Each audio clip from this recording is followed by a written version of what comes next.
মান রাআনি ফিল মানামি ফাকাদ রাআনি ফাইন্নাশ শাইতানা লা ইয়াতামাসসালু বি।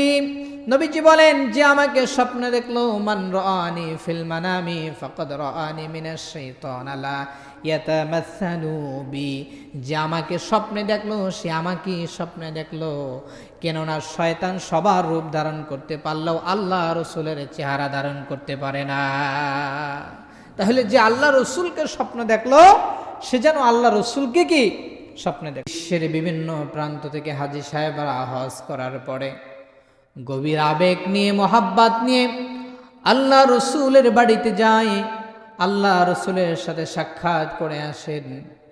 এই মদিনাতুল মুনাওয়ারায় নবীজির জীবনের শেষ 10টি বছর তিনি কাটিয়েছেন। কয় বছর? জীবনের শেষ 10টি বছর আল্লাহ রসুল মদিনাতুত তয়্যিবায় কাটিয়েছেন। এবং এখানে বহু সাহাবায়ে কেরাম আল্লাহ রসুলের হাতে কালিমা পড়েছেন, বহু কাফিররা আল্লাহ রসুলের কাছে কালিমা পড়েছেন, এবং কোরআন আল কারিমার একটি বিরাট অংশ মদিনাতুত তয়্যিবা আল্লাহ রাব্বুল আলামিন নাজিল করেছেন।